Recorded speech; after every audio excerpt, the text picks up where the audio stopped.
All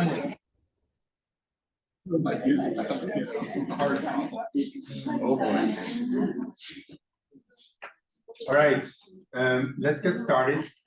People online, can you hear us and see us fine? Can you see Susan fine? That's fine. Let's go to touch screen. You have to press. Oh, you have here. to press Yeah. it on this. Gotta get rid of All it. right, cool, good. Welcome to Growing Up in Science. I know some of you are here for the first time, so I'll just briefly introduce the series. So the series started in 2014, and the idea is to close the gap that exists between faculty and trainees, where some trainees think of faculty as like this different class of people and completely different from themselves. And it can be humanizing to know that faculty also go through struggles and face obstacles and have to deal with curveballs thrown their way throughout their careers. And sort of the secondary goal of these conversations has been to make certain topics less taboo to talk about, right? Because in science, we are inclined to keep off this facade that everything is going well. And so sometimes incentives really are in that direction. But here we also talk about like conflicts with your advisor or work-life balance or personal lack of motivation, for example, those kinds of topics. So the hope is that conversations will continue outside of the series to just create a more humane environment for everybody working in this difficult business. So the series has in-person events at NYU every other month, and in the alternating months there's a global online series where we highlight a diversity of speakers from universities worldwide. So today we are very happy to have Susan Carey as our speaker. Susan spent a considerable amount of time at Harvard. Oh yeah, 5 years here, and then a much longer time at Harvard. But we're glad that she's back here, and the format of this event will be that she's going to tell us her life and career story. And do you want to take questions during, or absolutely interrupt me anytime you want? I mean, okay. you know, I don't have a prepared. I have a prepared order of things to talk about, but I have no commitment to finishing. Okay, and people online, they can just type in the chat and or raise a hand. I'll try to pay attention, and then we have a general discussion afterwards. The floor is yours. Okay, so I was asked a couple of years ago to write a memoir for the annual reviews of psychology series, which I really enjoyed doing. And so it let me reflect on this, and that talks a lot more about, as those are supposed to, the development of my ideas, which I'm not going to talk about today. Today I'm going to emphasize sort of the personal aspects of a career. And I have some general lessons for the morals that I want to tell you in advance, and then you'll see how I'm illustrating them. And they are the importance of finding work you love, and where you like the day-to-day grunt work in that work, because there's good day-to-day grunt work in any work, and you only can find that out by trying. So you try it. I'm going to talk about the role of luck, accident, and random walks in finding the work you love and also managing to do it. Lots about dealing with failures and humiliations, and general lesson of living in the moment and making the best of whatever situation you're in. And finding the good as well as the bad in the people that you interact with. So those are the lessons. So starting, so one question is, how do you even decide that science is what you're interested in? And in my case, I grew up in the 50s. So a lot of the story is going to be what it's like, what it was like to be alive in the 50s, and also in college and graduate school in the 60s. And the first thing to notice was that in the 50s, women had a very, very different place in this society than they do now.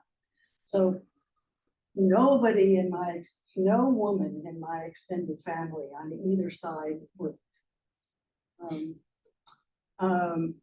And I had two very intelligent mothers, a real mother and a stepmother, who were relatively unhappy compared to in their role as housewives and social assets.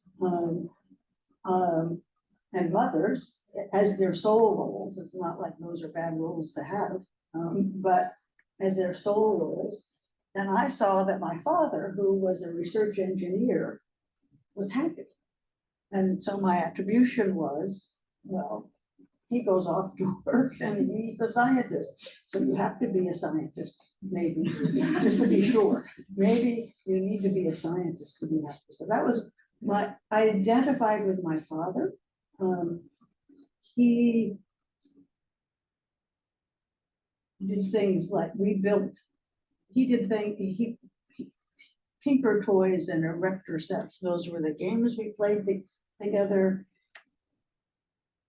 He made me a dollhouse, or we made a dollhouse together.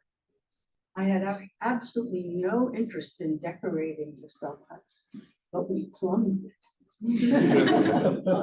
And it was the most amazing activity. It had running water, and we electrified it, and that was the project of the dollhouse. So I identified with him, and I had this big idea that I was going to be a scientist, and no idea that there might be any gender related barriers to being a scientist.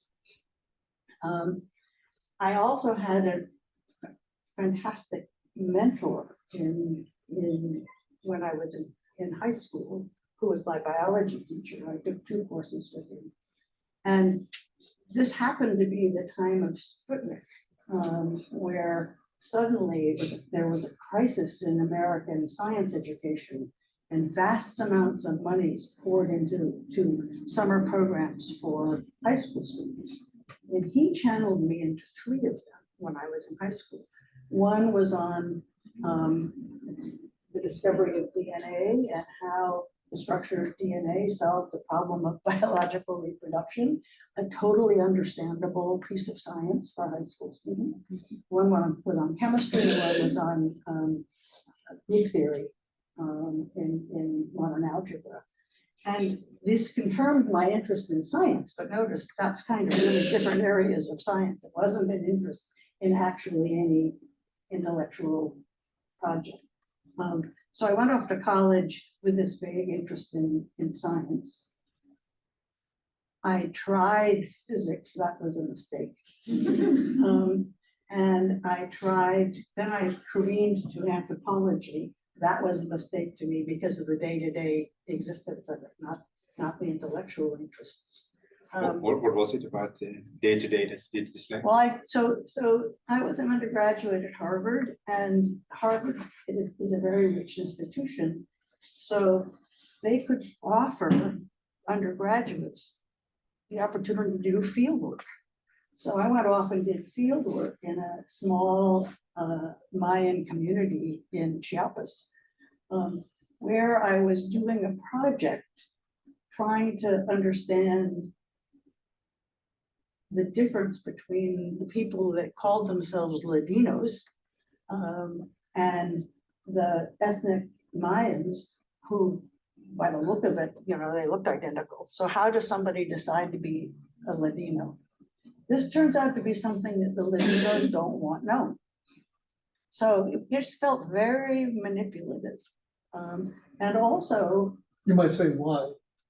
why it was manipulative? No, why do the Latinos not want people to know? Because they did not see themselves as Indians. No, that's not the reason. The reason is they became Latinos because they failed at being Indian. Oh, that's my theory at the end. But Okay, that's not, yeah. I don't think the people who were Latinos didn't see it that way. The I ones see. that were in Uh-huh. the, no, I found people in the midst of that process, and their parents had failed in the cargo system, right, which is the way that leveled income of everybody in society. But also, I'm not good at learning languages.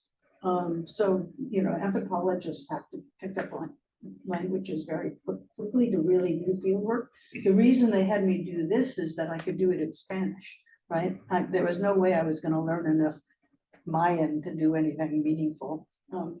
And also, to be an ethnographer, you need to really be emotionally adventuresome. You know, you have to be willing, want to kick out from underneath you the structure you get from being embedded in a society. And this is a level of emotional adventuresomeness that I don't have. So I discovered all of that by trying field work for a semester. It's not, I still love reading ethnography and I still collaborate with anthropologists. It's just that not me that goes to do the field work, right? So that's just an example of you try something and see what the day-to-day existence is and whether it matches what you're good at or what, you know, you emotionally like, right? So that was all in my freshman year. You know, that was the summer, and I came back and I declared biology. Thanks to Mr. Alaconis, I thought, okay, there is something in between physics and anthropology. And at Harvard at the time, you had a year-long tutorial with a tutor, one-on-one. And my tutor, it was a postdoc or a faculty member. My tutor was a postdoc who was working on the biological mechanism underlying biological clocks. And at that point, the field really knew nothing about it. They didn't even know what kind of mechanism was it. Was it a neural mechanism? Was it a metabolic mechanism? How was the timing done? And he was doing very flat-footed experiments with box elder bugs, an animal that I knew well from rural Illinois, who navigate by the sun. And you can't navigate by the sun if you don't know what time it is. And he was trying to throw their clocks off, either by, for example, heating them up or cooling them down, which might affect metabolic mechanisms. That doesn't affect their biological clocks. Give them amphetamines, that affects their biological clocks. So it was very, very, very beginning, constrain the mechanisms. And I could understand that work and help him with it, and I enjoyed that. But he saw that what really interested me was how they knew that animals tell time. And so he had me read, in addition to doing all of that, the ethology literature of the day. And it's a beautiful literature. You know, the work on animal navigation. I mean, it's a gorgeous, gorgeous literature. And we read this together, discussed it, as well as working on the biological clocks. And at the end of this year, he said to me, you know, ethology is still a branch of biology, but the future of biology is molecular biology. And there's this new field called cognitive studies. And there happens to be 3 of the leaders of this field, Noam Chomsky, George Miller, Jerry Bruner, here at Harvard at this moment. And it's my intuition that what interests you, the deeper work is going to be coming from that field. And why don't you check it out? This is a piece of advice that just completely changed my life, and a form of mentoring that I've aspired to ever since. You know, find out what the student is interested in. Try to find at least a sliver of overlap with interests of your own, but help them do the work that's what they want to do. Don't try to make them into you. So I was, you know, I was the recipient of that amazing piece of mentoring. As I say in my memoir, 30 years later, I suddenly wanted to find him and thank him for his advice, but I didn't remember his name. And Harvard had no memory of who the postdocs were in 1962 or 61 or whatever it was.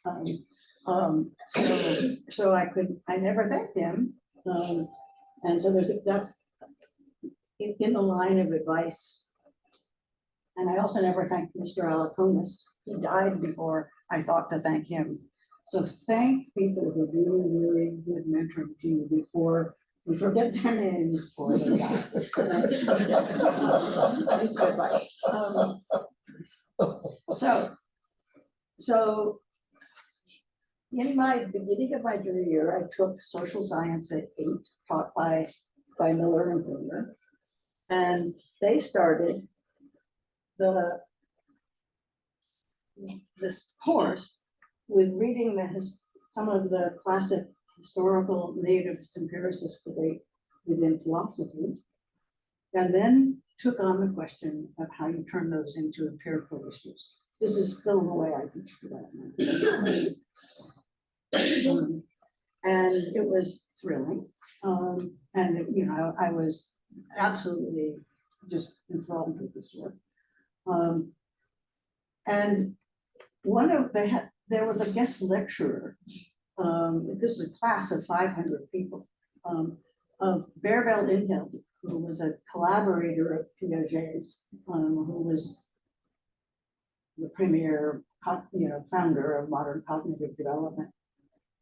She came and gave a lecture, and she brought a 5-year-old who she did this experiment with this 5-year-old. In front of 500 people, the 5-year-old was completely unfazed, and it was the classic Piagetian conservation of amount experiment. So she sets it up where the child makes it entirely fair, that there's 2 identical glasses and he fills them with water, so it's entirely fair. He and she have the same amount to drink, and he just anally, fiddles with it so that they're just like physically identical looking glasses. Then she takes one and pours it into a different shaped glass, skinnier glass, so it shoots way up. And as it shoots way up, the kid says, "Ooh," and then she says, "Okay, this one's mine, and this one's yours. The new one is mine. So is this fair?" He said, "No, it's not fair. You have a lot more to drink than I do." And I look at this and I think, oh, come on, give me a break. Give me 5 minutes with that kid.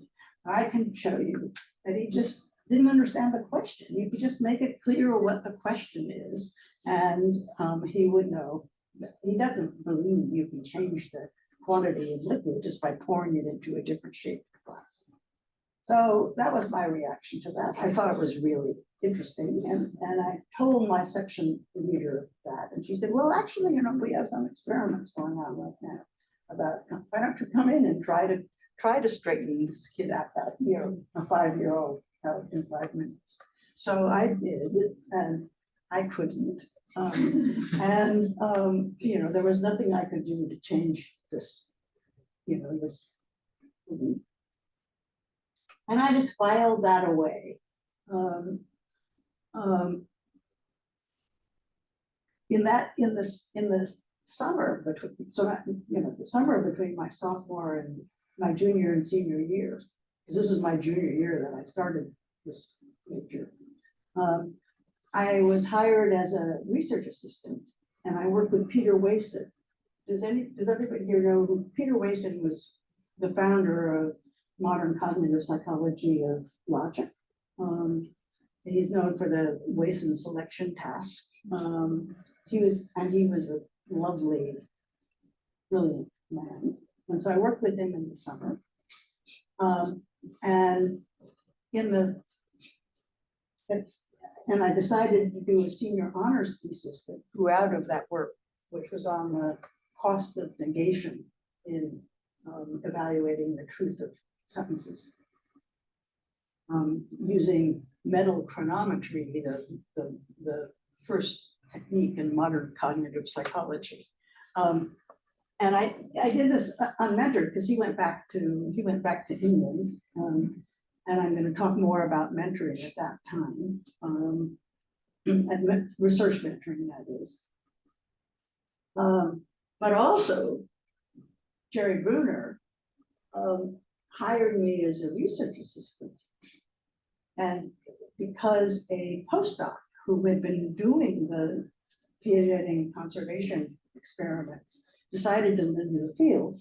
And there was a big experiment that they had done, and there was masses of data, and nobody had even looked at it, right? And he said, would you analyze these data and find out what's going on in them?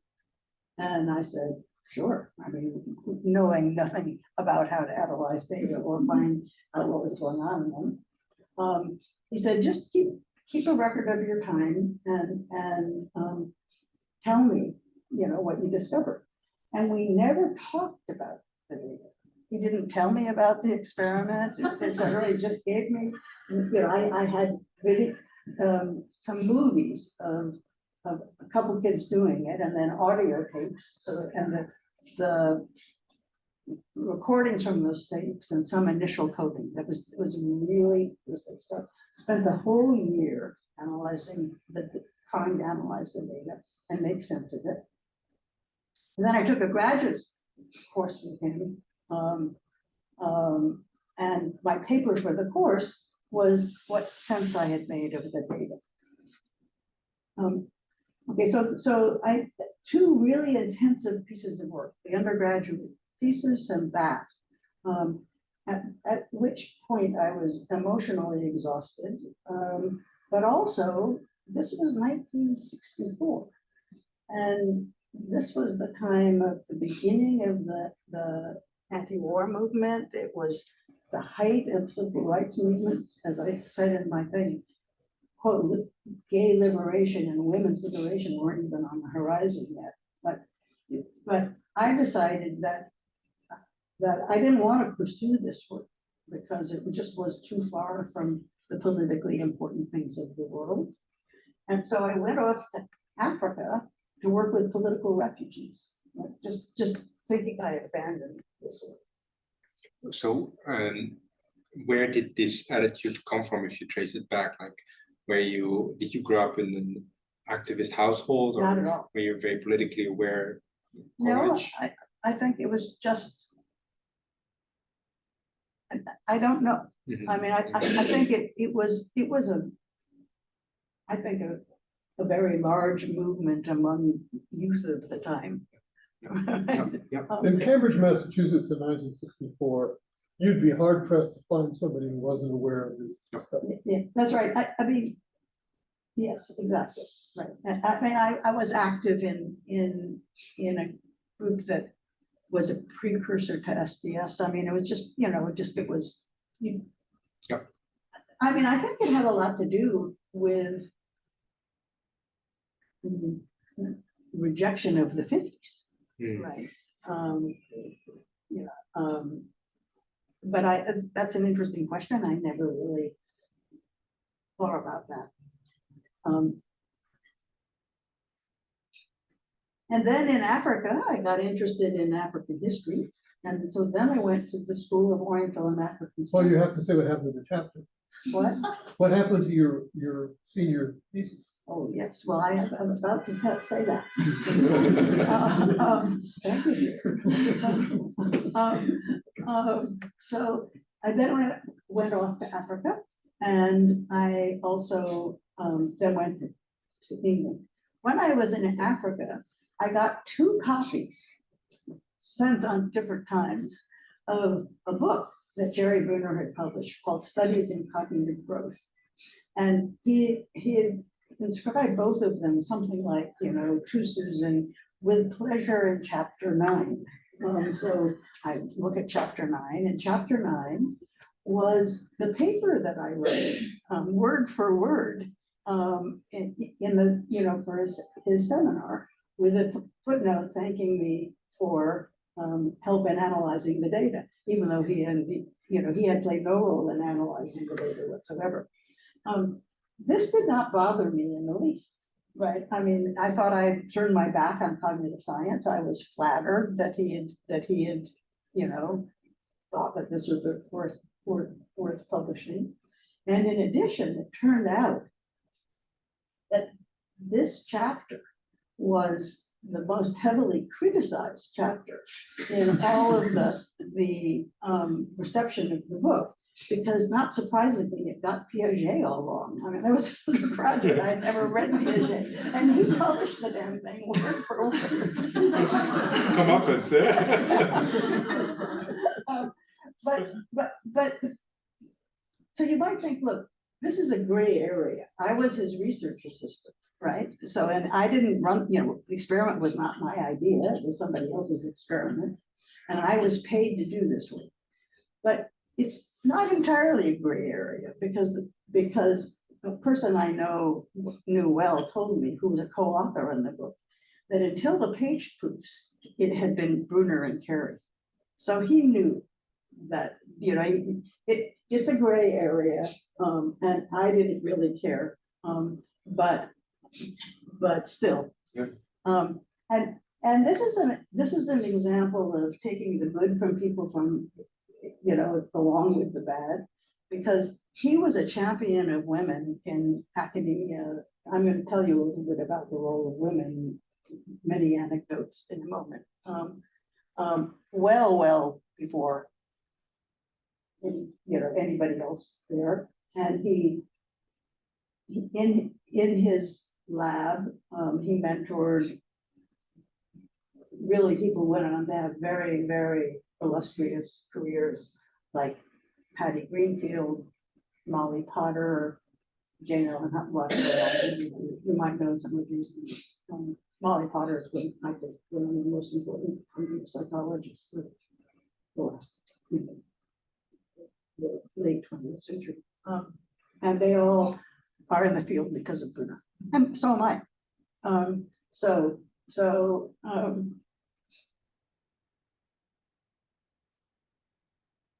But I don't think I'm going to do cognitive science. I'm doing African history in London.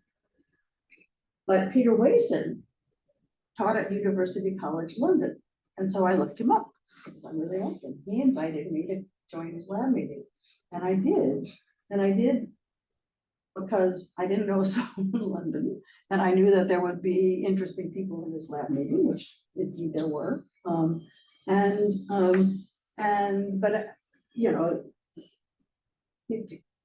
I probably wouldn't be in the field today if I hadn't gone to that lab meeting. Because even though I may have discovered that I didn't like doing African history, not the day-to-day grunt work, it's because it's a isolating, history is something you do on your own in the libraries or archives. And furthermore, the piece of work I was doing involved reading the most mind-numbingly dull thing, looking for the raw, the rare gem, and I didn't find a single gem in many months of that in the British Museum. So it was just, I don't want to do this. This is not what I want to do.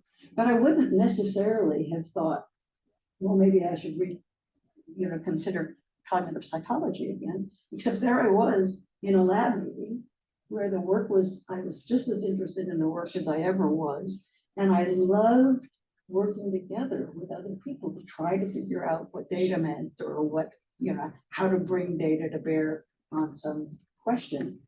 And and then as I said in my unofficial story, at this point, I'm 25 years old, I need to find a job. And I don't know how to do anything but be a student.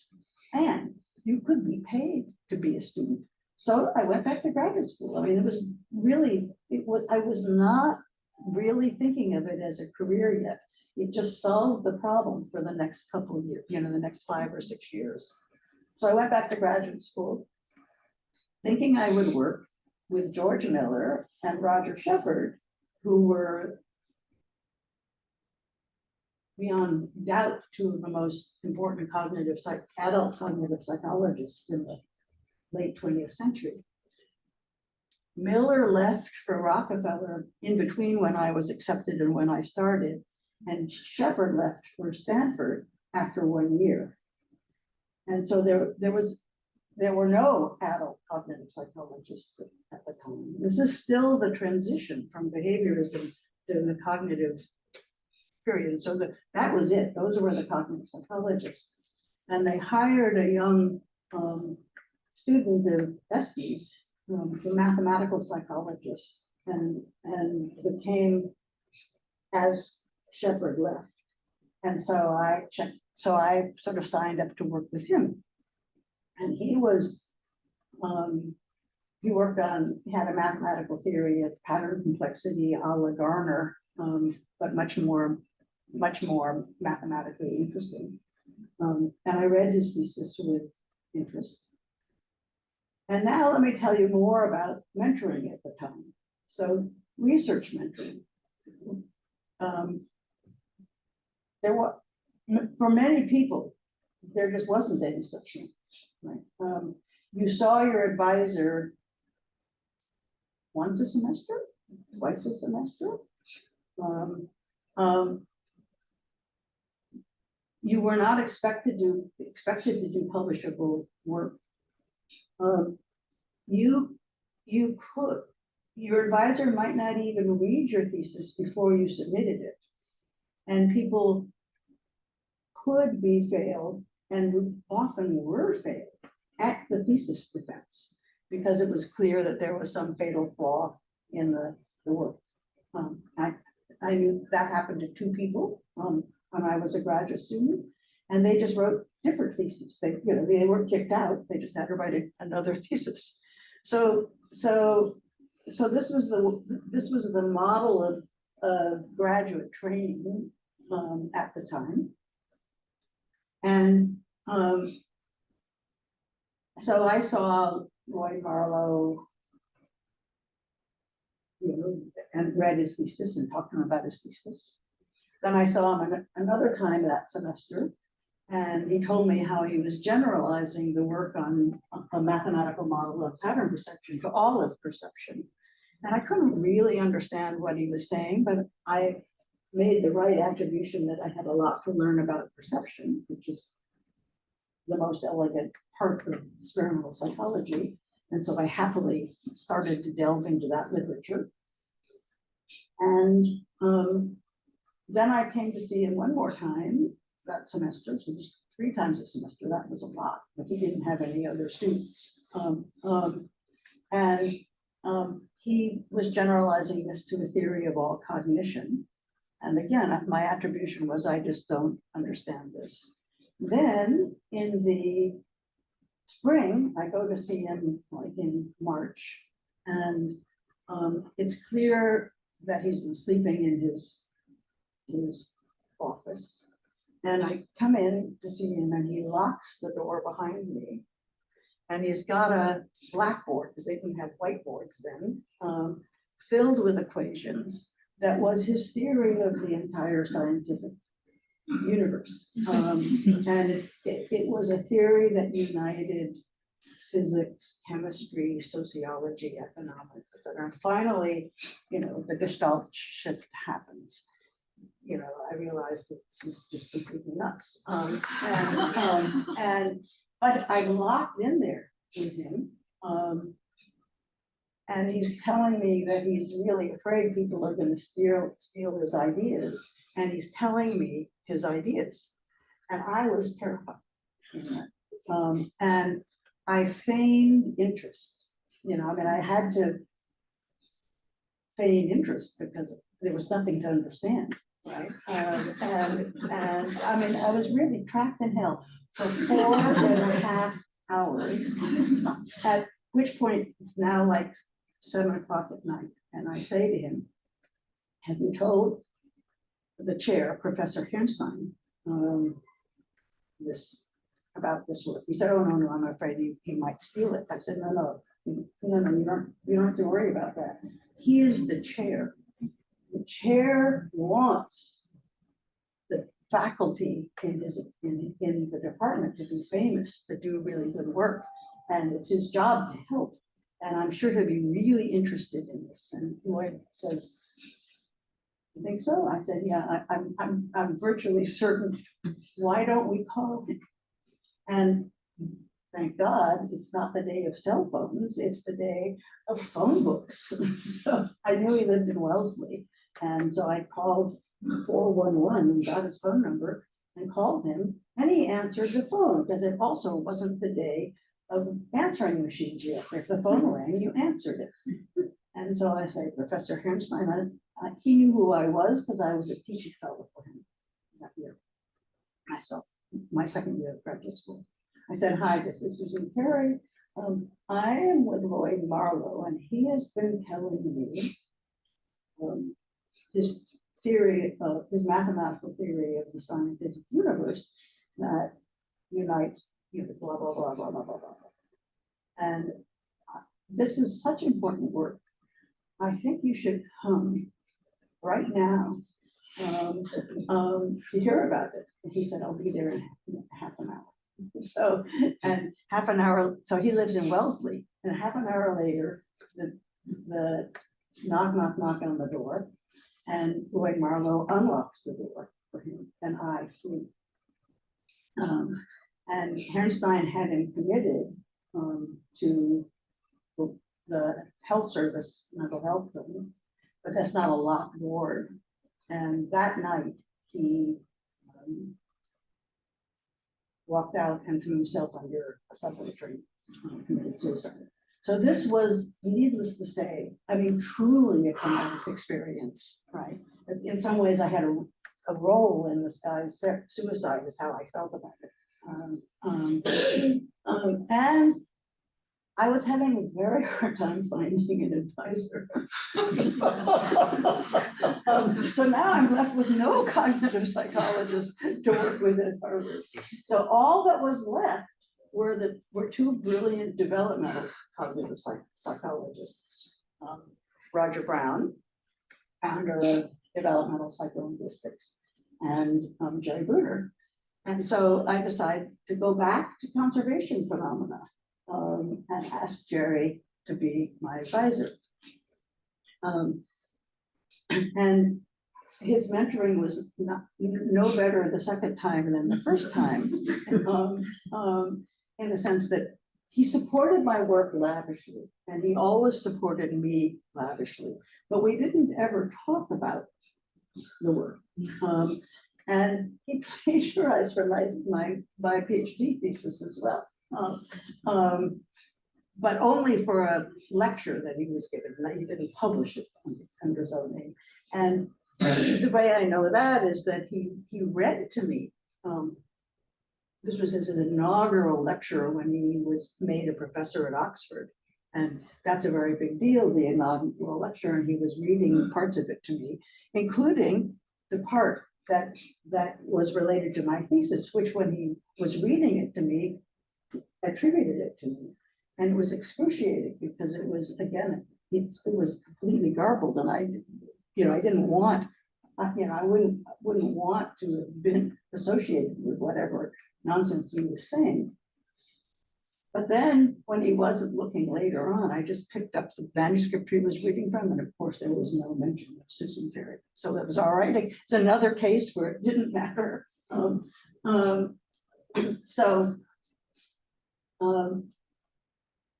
So I'm going to tell you about my unmentored PhD thesis in a second. But before I do that, no, I will do that now. So I think there was a question in the chat. Yes. How interdisciplinary was the academic environment at the time, and how did you see the scientific disciplines involved in psychology, medicine, neuroscience, etc., diverge and converge with each other? Neuroscience wasn't even on the neuroscience was not related to psychology at all. The only thing that there was that was even remotely related was so-called, I forget what it was called. It was animal neuroscience work that was lesion work, so that basically was really the beginnings of cognitive neuroscience or psychological neuroscience, where you would do lesions in rat brains and then see what happened. And it was very, very crude. And yes, so and I'll answer that question. This becomes very, very relevant in my first job at MIT, because the department at MIT was Lucas Teuber's psychology department at MIT. Had neuroanatomists in it, Valenauda, who was really eminent neuroanatomist, Anne Grabio, systems neuroscientists, Peter Schiller, Emilio Bizzi, you know, these were in the psychology department. But it also had Jerry Fodor. It was a brain and cognitive science department. It was called the psychology department. It did not have social psychology or clinical psychology. It had perception, motor work, systems neuroscience, and then psycholinguistics and Fodor as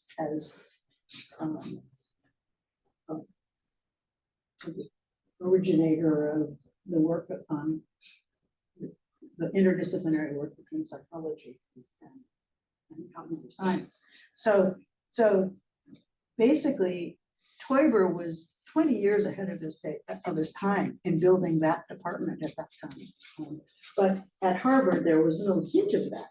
Right? At Harvard, it was still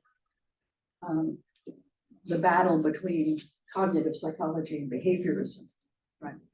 So it was, and so the Department of Brain and Cognitive Science at MIT also incorporated David Marr. I mean, you know, it was early bringing computation into it as well. I mean, I was so lucky to be in that department, but we're talking 10 years from now, from where I'm talking now. So at this time, so this time around, I read Piaget. And this is, if you're going to work on conservation of liquid, maybe you should read, you know, his book. And he has this book called The Child's Concept of Quantity. And in it, he does the conservation of liquid experiment that Gabriel Helder demonstrated, but similar things. Conservation of weight, conservation of volume, distinguishing weight from density, you know, a whole variety of things. And in each case, he does experiments, and he shows you what the 4-year-olds do on those experiments, and what the 6-year-olds do, and what the 8-year-olds do, up till about 12 when they look like adults. And in each chapter, there's 2 theoretical summaries at the end.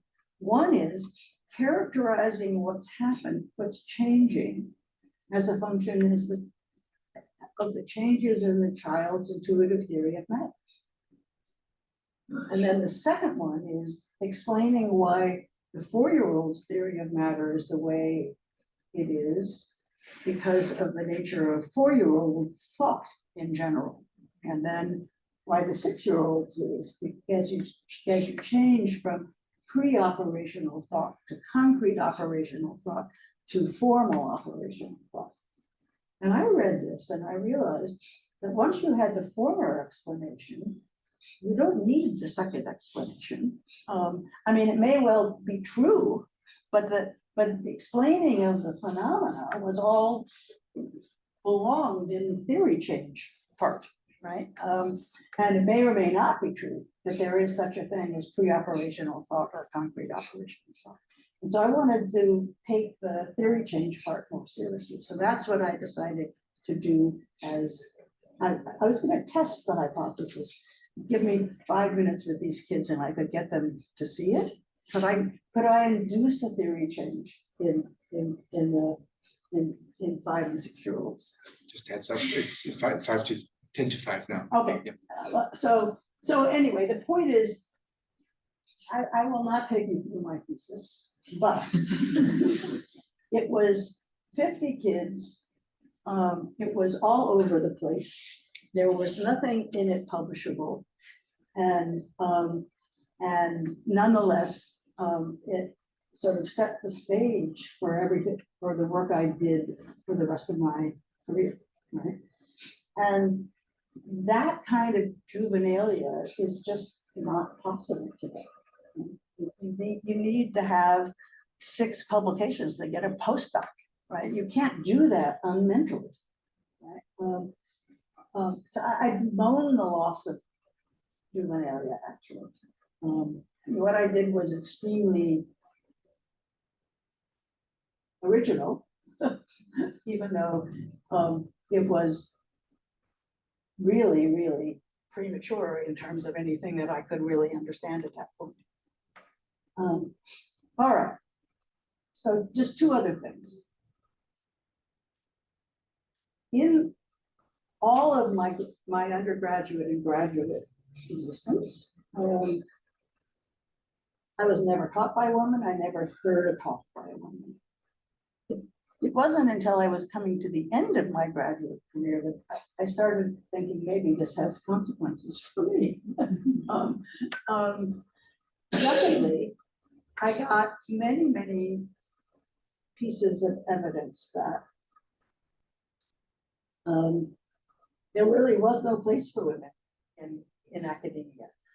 The very first week I was in graduate school, the chair of the department before Hirnstein, historian of a auditory psychophysicist and a historian of science named Edward Boring, took us all out. And one of the things he talked about was the woman problem.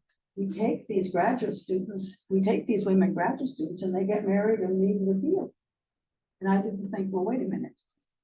Why do women get married and leave the field and men getting married don't leave the field? Right? But this was the woman problem. So why are we taking women graduate students? Because they get married and leave the field. Then the very same time that Hirnstein, this is Hirnstein's the hero in the story I told about Lloyd Marlowe. We have the following conversation. We're walking home from the class that I'm TAing in and he's teaching. And he said, have you ever heard of the psychological roundtable? And I said, no. He said, well, the psychological roundtable is this secret society for young Turks in the field. And you get kicked out when you're 40. So, you know, it's for the young Turks who are doing, you know, away from the influence of their senior professors. And you know, it's absolutely fabulous. I think, oh, he's going to ask me, he's about to invite me to be a member of the psychological roundtable. He said, and at the last meeting, we discussed whether we should have women in psychological roundtable. And I argued we shouldn't. And I said, oh, Dick, why is that? He said, well, you know, a lot of the guys are very shy. And so we have a lot of dirty jokes. And the gavel is a dildo. And it just wouldn't work to have women. Anyway, all right. So then when I do get my PhD, I'm kept on to be a lecturer for a year, and I'm invited to come. I'm told the lecturers are invited to come to the faculty meeting, so I'm excited to go to the faculty meeting. I mean, now if someone said to me, oh, you're a visiting scholar in the department, you can come to faculty meetings, I would say, oh, I don't have to come to faculty meetings. That was not my attitude then. And so one of the times I was so the only time I went to a faculty meeting, but it came out that there was pressure to hire, beginning to be pressure to hire women in academia. I mean, this is a piece of luck. The change of to affirmative action for women happened just at the right time for me. And Smitty Stevens, a great psychophysicist, said, there's no woman who would possibly deserve being a faculty member at Harvard. I mean, that's absurd, except perhaps so-and-so, some psychophysics postdoc of his, and at which point everybody turns to look at me, right? That's really, you know, humiliating. So I never went back to a faculty meeting. So So, but the luck of the draw was the it was the time of affirmative action. And Jerry Bruner, people called him up and said, "Have you got a smart woman?" He said, "Yeah, I got a smart woman." And so I had job offers from MIT, Rockefeller, and Cornell without applying to them. So this is total luck, and certainly my dissertation had nothing to do with this. In fact, I gave my talk on my dissertation, and Lucas Teuber did, offer me a job at MIT. But he then called me in and said, after he heard my talk, he said, "Are you sure you wouldn't rather be a research associate?" And he said, Wallenauda, he's a research associate.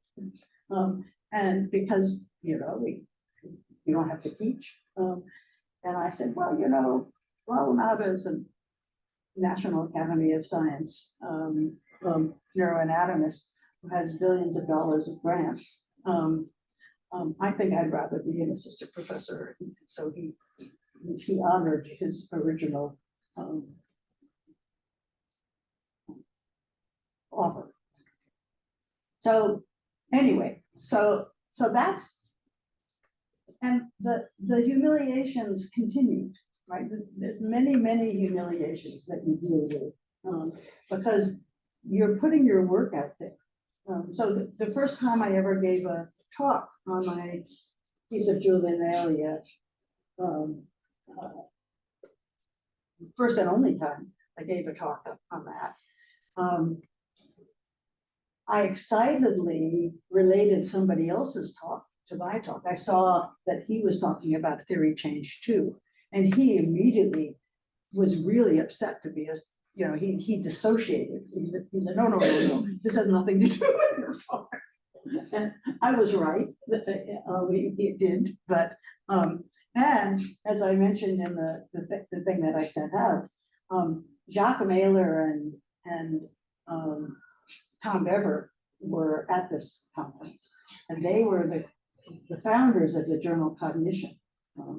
And they were just like 5 years older than me, and they were established superstars, and they invited me to lunch. And so I was very thrilled to go to lunch, and what they said to me at lunch was, "Look, Susan, it's very likely that you have a career in cognitive science, but you must abandon this work."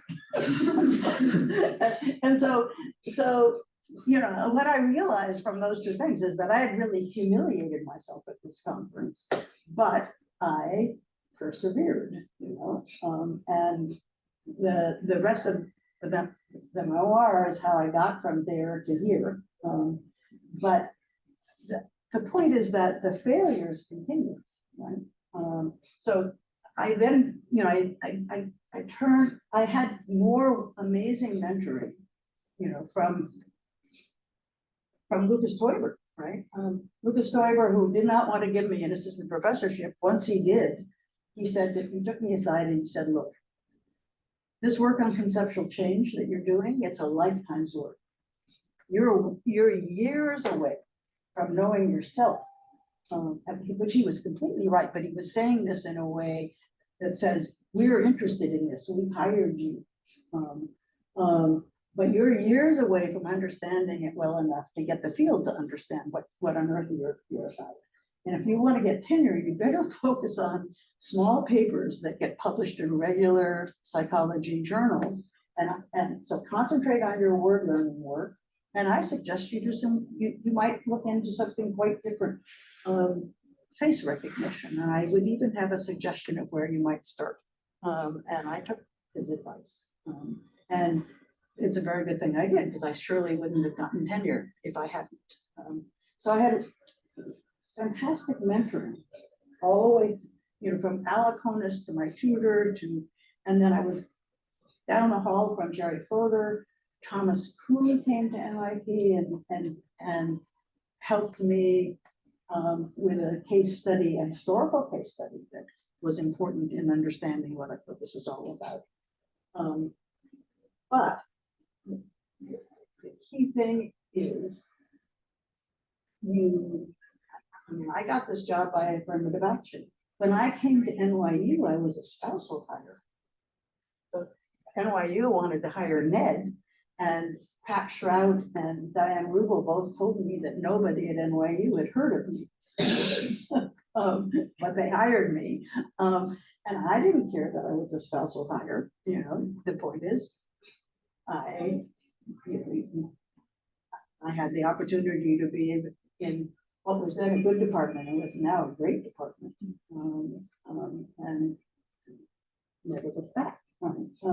So I've had the lessons here are just look at all the accidents and random walk and all of that, and look at all the luck. And keep at it, and keep at it. And what I say in the end of my memoir is that remind you of all the bits of accident and luck in that. And it's not that I'm ended in a place that I was meant to be, but I ended in a place that I'm thrilled to be, just by keeping at it.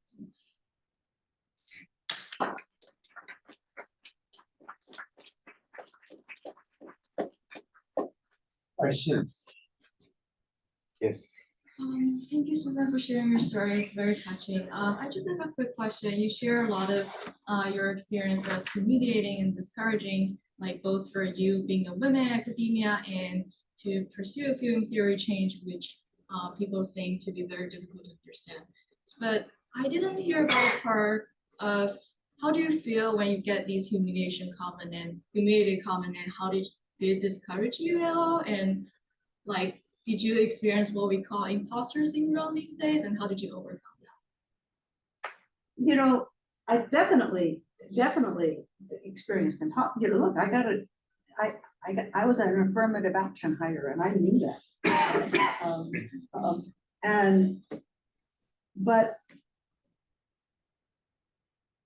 And yes, those, the failures continue to today, right? So in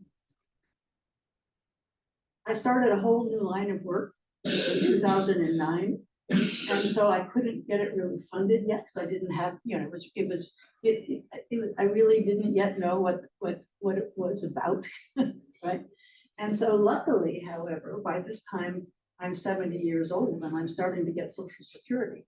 So I have a salary, so I didn't need my Social Security, but yeah, it'd be crazy not to take it because you would just lose it, right? And so I just self-funded my lab, right? And I tried grants a couple of times, didn't get them. It's very painful to write a grant and not get it. And I'm now having the experience of trying to publish this work. And I hope at some other venue, CONCAT or the CMP colloquium, I can tell you about this work. I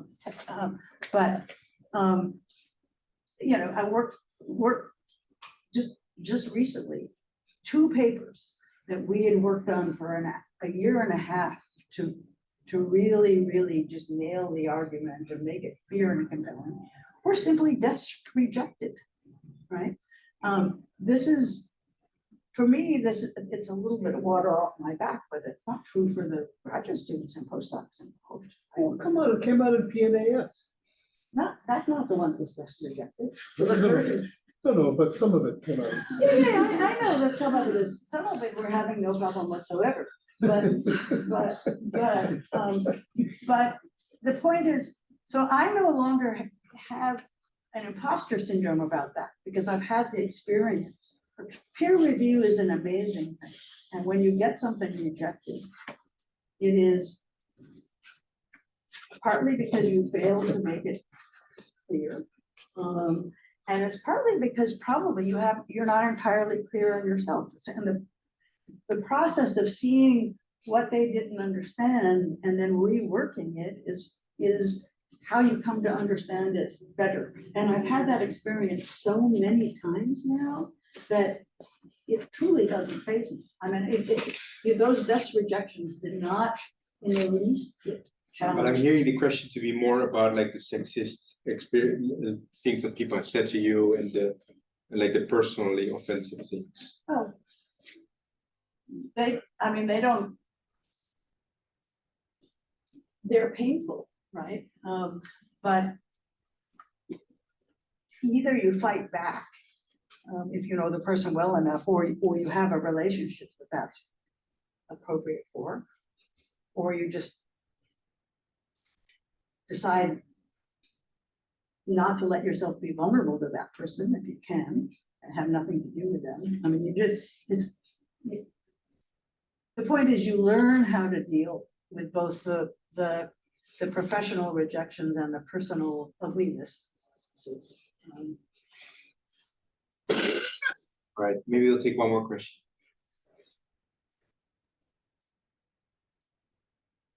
Weiji, Yes. Yes, I'll do one if nobody in the room is. go ahead, Mike. It's actually more common than question, Sue. So, Jerry Bruner, who I, barely know from my background, was around NYU when I was early faculty. He had some kind of weird position in applied psych, I guess. No, he was in a law school. Oh, yeah, it was the law school, right. But He changed. he wanted, or at least some people wanted him to have some official connection to our department. And Doris Aronson, who was faculty back then, was livid against this idea. And, there was something behind that, but I never knew what it was. I just noticed that her emotional reaction to Jerry Bruner was like really extremely negative. So hearing that he stole from you twice in your career early on, just accords with this long memory I have that I never really understood. That is, and she was in the Center for Cognitive Studies. She was one of the women in the Center for Cognitive Studies, and she may have had a similar look. He was an indiscriminate stealer. He didn't only steal but but again, look, it's a personality difference, right? Oh, that's way too kind. No. Between me and Doris Aronson, but me in general, I am capable of forgiving my friends their faults, but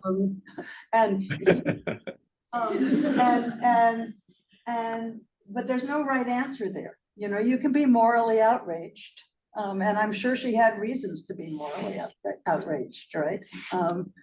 But he was a very mixed character, right? But who isn't? More mixed than many. One final question, can we buy your memoir? You can get it for free. You can, so there's no book memoir. There's just the It's an annual. Okay, that's the article, yeah, right. yeah. So if anybody wants it, just send me an email and I'll send you a copy. Yeah. Perfect, thank you so much.